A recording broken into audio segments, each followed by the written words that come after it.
everybody. All right, we're here for the 2022 Eastern Brook Trout Joint Venture Annual Meeting.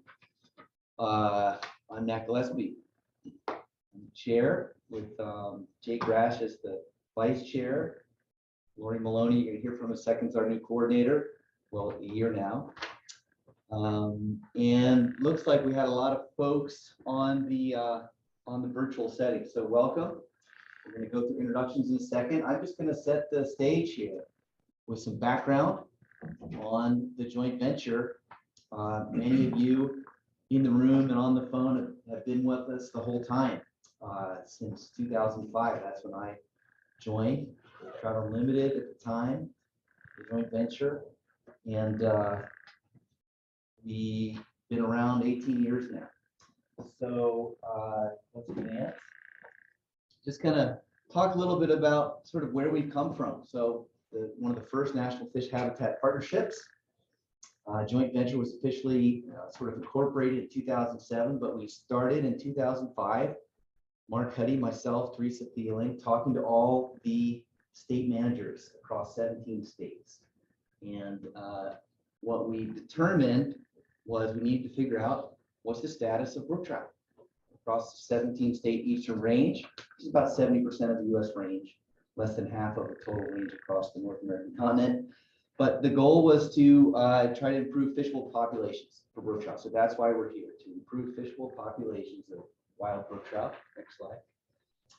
And so we completed the range-wide status assessment. And that was done using GIS and sort of hard copy data. We populated it on GIS. We went to the states. We went through on a sub-watershed basis and said, what's the status? And so this was the official map that we first started out. And not a lot of green, a lot of red, some yellow, and then quite a bit of pink. So next slide. And if we look at New Hampshire, you could see in some states there was a lot of unknowns about the status of brook trout. We knew they were there, but we needed more data. So next slide. We also used some predictive modeling, and things like percent forest cover, percent agriculture were able to give us a pretty high indicator of where brook trout were present. So this became the next map. We sort of further refined where brook trout are, where they weren't. Next slide, please. And that really gave us a gap analysis. And so the states, you all went to work, particularly in those states like Maine, New Hampshire, North Carolina, Pennsylvania, huge areas of unknowns. And over the next several years, really tried to refine the presence absence data. Next slide.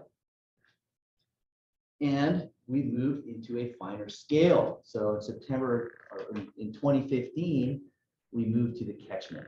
And that was much smaller scale, a couple miles of habitat for catchment instead of 40 to 80 miles. Stream habitat, and that's where Jason Coombs came in, working with Mark Huddy, and you're going to hear from him later in the day. But we moved into a catchment scale, which was more the management level. We heard from you all that sub-watershed scale was too big to actually make a difference on the ground over the course of 5 or 10 years. And then, of course, we pieced those together to form the patches. Next slide. And so along the way, joint venture has been developing all kinds of products, not just the map, now at the catchment and patch scale, but a series of publications, roadmap to restoration and the roadmap to conservation, where we laid out sort of our objectives based on patches of allopatric brook trout and then sympatric brook trout. Next slide. We have other tools and products such as this new brochure that Lori spearheaded. It's here. It's with the West Virginia Rivers Coalition. Sort of your handout about brook trout habitat. Next slide. We've also been engaged in all kinds of research, and webinars and workshops. We had a great genetics workshop last year with Chesapeake Bay groups and the USGS. Here's a publication from Jake and Dave Tazak about using genetics to help inform reintroductions. So, a huge number of publications have come out of this network, and that's what the joint venture really, I think, is at its core. It's a network of the best experts and both in research and management for brook trout across 17 states. And, through NIFHAP and now the ACE Act, we funded almost 100 projects. Here's the Large Wood project up in the Green Mountain National Forest.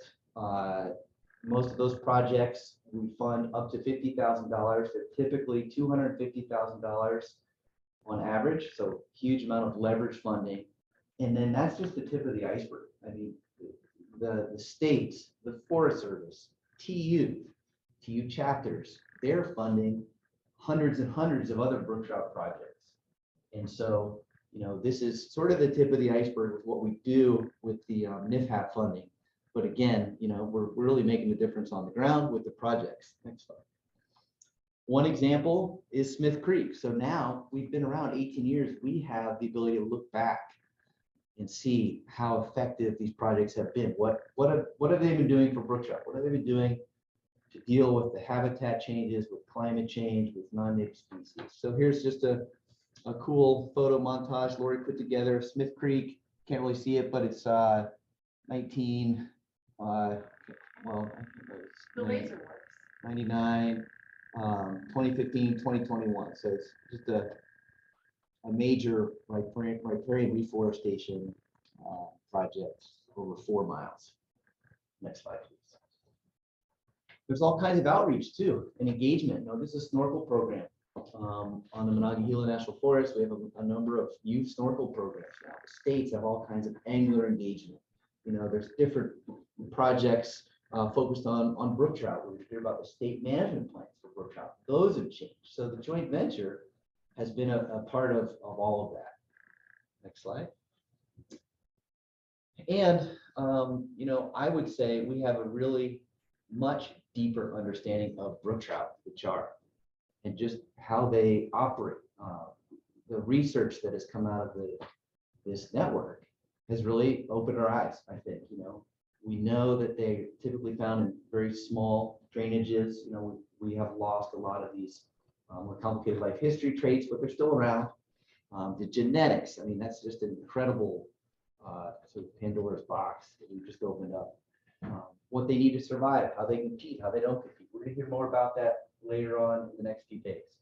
But our understanding is much deeper. So where do we go? That's one of the things I think all of us want to answer in the next couple days is what is our strategy going to be? How's it going to change? How do we adapt? How do we help brook trout adapt to the trifecta of threats that they face? Land use, major urbanization across the east, deforestation, climate change, temperatures are rising, precip hydrologic patterns changing, and non-native species and how they interact with everything. This is a project, Pigpen Branch in South Carolina, incredible, right at the very bottom of the range. One of the southern located populations. It's a collaboration among like 10 partners, where they're removing the dam, they're removing rainbow, they're putting back southern Appalachian brook trout. It's going to be on public land. Next slide. And then this is the other question that we're all thinking about all the time in our careers. What does the future hold for brook trout? It's a pretty resilient fish. It's still around. In a lot of places it seems stable, but in other places it might be changing rapidly. So we're going to hear from some of the states. That's going to help inform us of what we've learned over the last 15, 18 years. And these are the questions that come to mind all the time for me as a chair. How do we conserve and expand fishable brook trout populations? How do we engage the next generation and form new collaborations and development advocates? And then, of course, the funding. How can we take advantage of this? A lot of different kinds of federal funding. We're going to talk about that. Great American Outdoors Act, Infrastructure Act, maybe Restoring America's Wildlife Act is going to be passed. There's other funding pots available, and then private funding as well. So next slide. I want you to think about those things over the course of the next couple of days. I'm going to introduce Lori Maloney, who's going to take it from here. and she's gonna run the day, and we're gonna go through introductions. So welcome, everybody. Thanks. Thank you, Matt. Thank you to everybody for being here. I'm gonna pan this camera a little bit so people can see who's here in person. You guys want to wave? And over here. So our brave folks who came out in person, and thank you to all of you for humoring us in this, entering this new horizon with the virtual and in person. I think this is the way we're going to be going forward, and I think there's some great advantages to it. This is like a glorified watch party for everything going on the virtual side, but we also can, have some great conversations here in person as well. I want to introduce Kristen Melkerick, who is, you might need to step forward here. Kristen is the executive director of the Canadian Valley Institute, and the Canadian Valley Institute, or CVI, is the supporting organization for Eastern Brook Trout Joint Ventures coordination and for my position, and also does a lot of similar work on stream restoration. So, and Kristen will be here today to help drive the Zoom interface and take your questions from the virtual sphere and help integrate that. And then tomorrow we'll have Gail Berrigan, who's also with CVI. She's not here yet. Do you want to say anything? Just thank you for having me. I'm excited to be here, and it's really nice to meet everyone in person. I see your names quite a lot, and I'm just really excited to get to know you all and hear about all the great work you're doing. We've really enjoyed having Lori on board. So yeah, just welcome and thank you. Mm-hmm. Thanks. I wanted to start the day by letting folks think about a question. And if you have the ability to put your answer in the chat box, Kristen, in about 5 minutes, we'll let Kristen give some examples of things that people are saying. Those of you in the room here, we could take 5 minutes to throw some feedback out, and I'll put it on the whiteboard over there. So the question is, what excites you about being here, about brook trout, and what's your motivation for this meeting? So I'll give folks like 5 minutes to put that in the chat box, and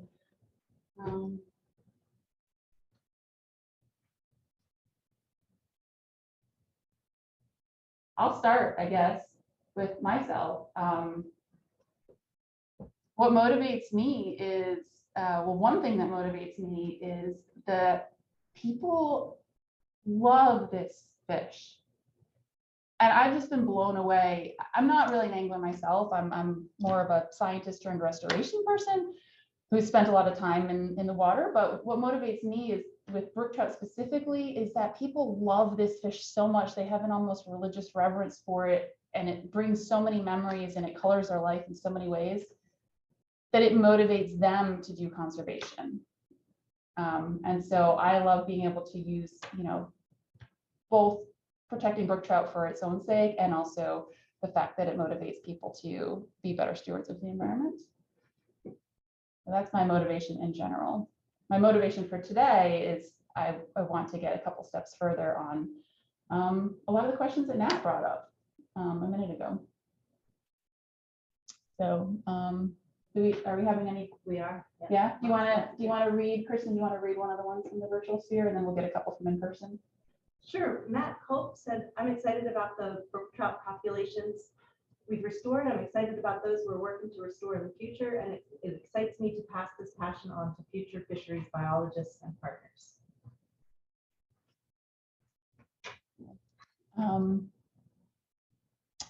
Helen Neville has shared that she has not been directly involved in this group, so I'm excited to learn more about your collaborations and all the work you're doing, and especially about TU's work.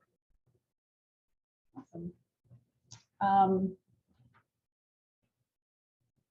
wondering if there's a way we can get people, what we need to do, we need to make the room, yeah.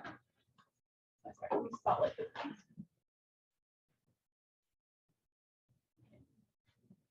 And then you just have to unpin it. Okay.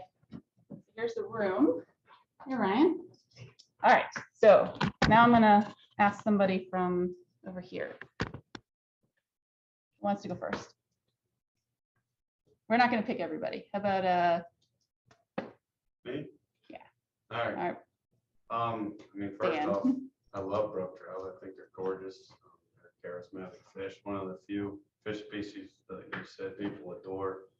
From a career satisfaction standpoint, it's one of the few species that if you can bring back to an area, you know you've actually done the right thing on the ground from a conservation standpoint, and habitat restoration and protection. So you actually feel like you did something. As far as motivation for being here, I love this regional approach to conservation across the whole Eastern Range, and tapping into the knowledge from other state and federal experts and nonprofit groups like TU. I think it's just a great collective group of experts that have the same common interests. So. Awesome. Thanks. You want to introduce yourself? Oh, sorry, Dan. Yeah, it's Maryland, you Awesome. know. Steve, Brad? I'll say something, yeah. I guess what makes me, Brad Fink with Virginia Department of Wildlife Resources, cold water fisheries biologist. What sort of excites me about this is the fact that I grew up in Virginia running around, 13, 14 years old, fishing these wild trout streams. And I just want to conserve that for future generations. That's the main reason that I think this is really important. Just to give people an opportunity to get out there instead of sitting there playing a game or something.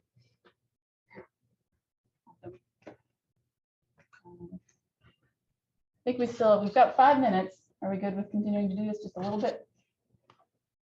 All right. So, I don't know how far back in the room. How about we take another person from the virtual sphere? Maybe we can, Kristen. Sure.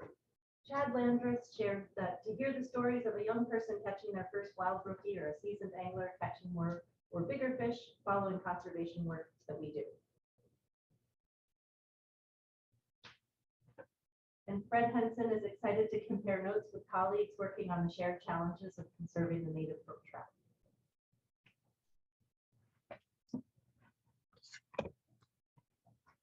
Oh, we got some more people joining. Okay. Corey? Corey? I'll say a word.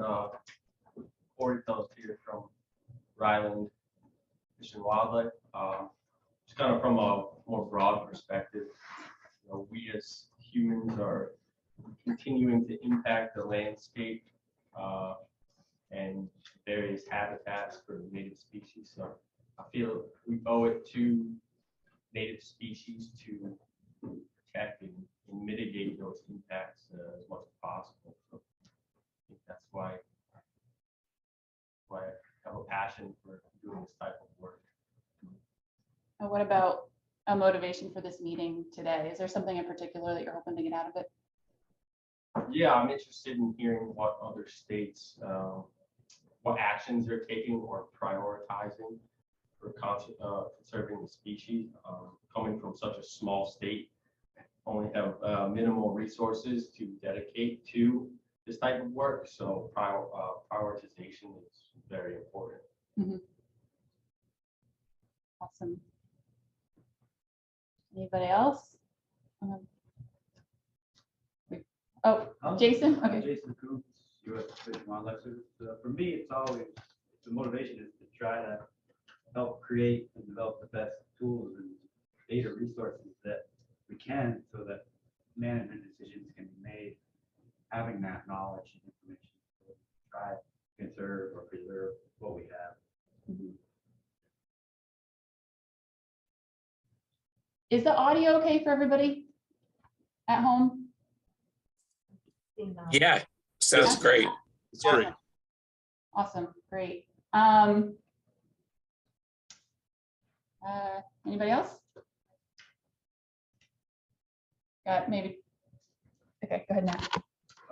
The best thing about the joint venture for me is it's such an incredible assemblage of experts and people that are dedicated. So it's really inspiring, and it's the highlight of my job to get to be part of the joint venture. Motivation, the next few days is I think we're gonna continue to really share and learn about what works and what doesn't work and where we need to go. So that's exciting. Great. So Dustin Wichterman has a long comment there. I don't know if we can, if you just want to go ahead and unmute yourself and I can let you, instead of reading them all. Dustin, do you want to just unmute and talk and say that?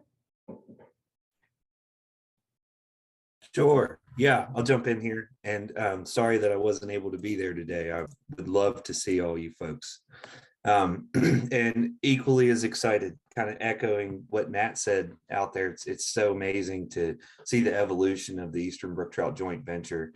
Really watching it from before I was in the professional realm to becoming part of it, and then seeing kind of the snowball effects of what has occurred since. And you guys have been such a driving force for the restoration, the cutting edge science that's out there leading the work. So just always keep that in mind as we move forward together. So looking forward to, seeing us continue to refine those data sets and get better and better as our restoration techniques evolve as well. And my comment was, there's nothing more gratifying than seeing the changes on the ground, and have been in the world long enough to finally see that. And see brook trout in places where they were extirpated years ago. And there are miles and miles of streams that are reaping the benefits, and lots of new, fresh generations of anglers and outdoor enthusiasts that are doing the same. So just incredibly gratifying to be here, and hope to see you all soon. Thanks, Dustin.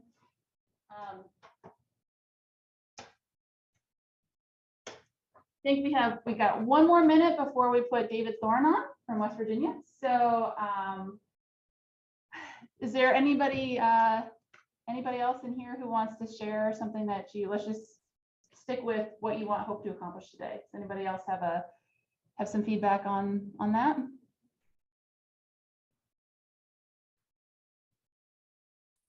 I'll go. Diane Timmons. Hi, sorry, you guys. I'm sad I can't be there either. And I'm also sad that I have to go play politician as well. So I'm going to miss about an hour. But anyway, yeah, one thing that I would add, building off of Dustin's comment, that I think is really important is that this was a driving force for protocols. And I think that it was huge for us in New Hampshire, at least, to be able to just have the backbone to kind of move forward. We were so very pink in the beginning, and we have done a ton of work over the last few years in data collection. And it is absolutely because of the joint venture and trying to get data collected and organized for not only the joint venture itself, but just our own state and prioritization. So that's been huge for us. And I don't think it would have moved as quickly as it did if we didn't have the joint venture. So thank you to all of us for getting it started, and then for continuing as well. So thank you, and nice to see your blurry faces, because in the crowd, you guys are blurry.